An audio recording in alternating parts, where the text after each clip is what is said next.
कक्षा +2 arts and science, विषय अनिवार्य हिंदी पाठ 4 बिहारी, दोहा नंबर 20वीं का शेष भाग। लोग की समान दमकता हुआ और गोरा है, इसलिए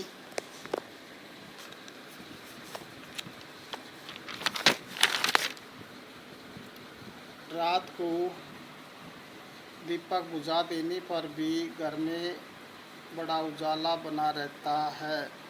विशेष पहला पॉइंट, कवि ने नायिका के शरीर के गोर वर्ण का बढ़ा चढ़ाकर वर्णन किया है। दूसरा, कोई कितना ही गोरा हो लेकिन उसके शरीर से अंधेरे में उजाला हो जाए, ये बात गले उतरना कठिन है। तीसरा पॉइंट, कवि की रचना पर ऋतुकालीन अतिशयोक्तिपूर्ण वर्णन शैली का पूरा प्रभाव दिखाई देता है। चौथा, दोहे में पुनरुक्ति प्रकाश, अंग में अनुप्रास उपमा अलंकार प्रयुक्त हुई है और पूरे दोहे में अतिशयोक्ति अलंकार का भी प्रयोग किया गया है। पांचवा पॉइंट, ब्रजभाषा का प्रयोग। छठा पॉइंट, दोहा छंद का प्रयोग। अब गृह कार्य के लिए प्रश्न करेंगे। पहला प्रश्न है, जगत के चतुर चितेरों को भी मूढ़ बनना पड़ा, कवि ने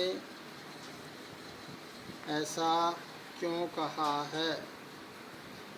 दूसरा प्रश्न, कहत नटत रीजत खिजत खाली जगह नैनन ही सो बात, प्रस्तुत दोहे के माध्यम अनुसार से नायक नायिका की चेष्टाओं के माध्यम से किन भावों को प्रकट कर रही है? तीसरा प्रश्न, भजन कयो भजो गंवार, इस दोहे द्वारा कवि बिहारी के काव्य की कौन सी विशेषता सामने आई है, स्पष्ट कीजिए।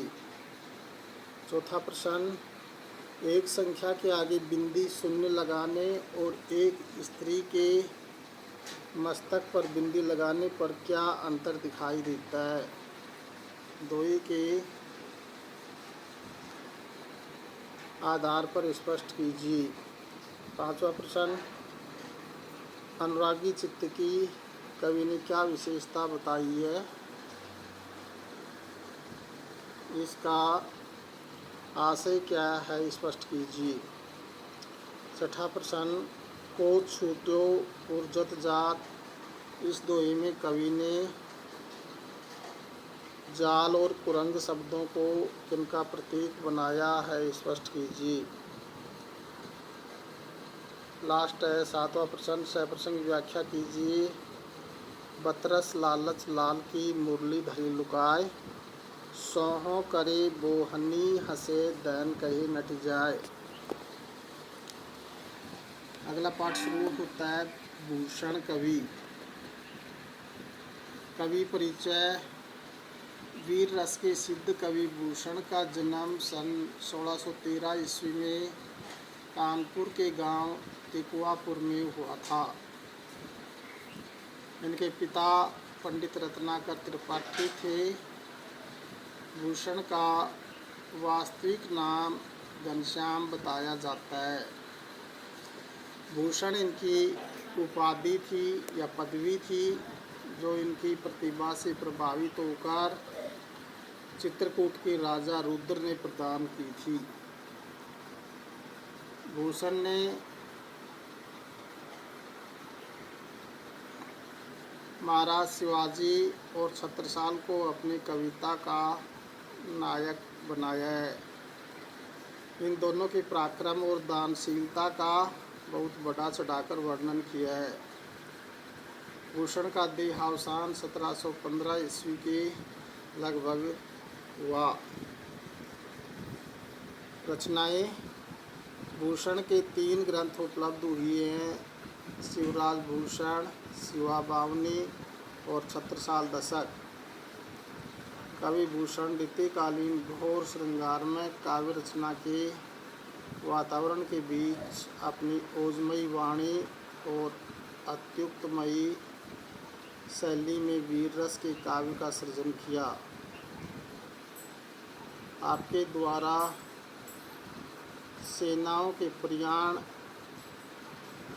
या प्रस्थान, आक्रमण, व्यूह रचना, युद्ध, शत्रुओं के भय आदि का बड़ा सजीव वर्णन किया है। अलंकार प्रियता और नाद सौंदर्य आपकी कविता की विशेषताएं हैं। पहला काव्यांश है, साजी चतुरंग सैन अंग में उमंग धारी, सरजा शिवाजी जंग जीतन चलत है, भूषण भनत नाद विहद नगारन के, नदी नद मद गैव रन के रलत है, ऐल फैल खैल भैल खलक में रोल गैल गैल गैल, गजन की ठैल पैल सैल उलसत है, तारा सुतरनी दूरी तारा में लगत जिमी, दारा पर पारावार यों हालत है। प्रसंग प्रस्तुत छंद हमारी पाठ्य पुस्तक सृजन में संकलित कवि भूषण द्वारा रचित छंदों से अवतरित है। इस छंद में कवि शिवाजी की विशाल सेना को युद्ध के लिए ले जाते हुए समय का अतिशयोक्तिपूर्ण वर्णन कर रहा है।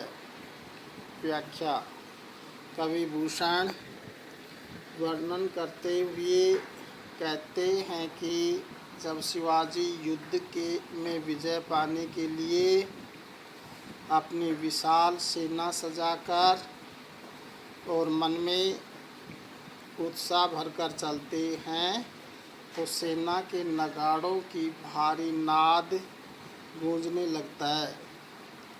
हाथियों की कनपटियों के टपकने वाले मद से नदी और नद का अर्थ है नाले बहने लगते हैं। शिवाजी की सेना के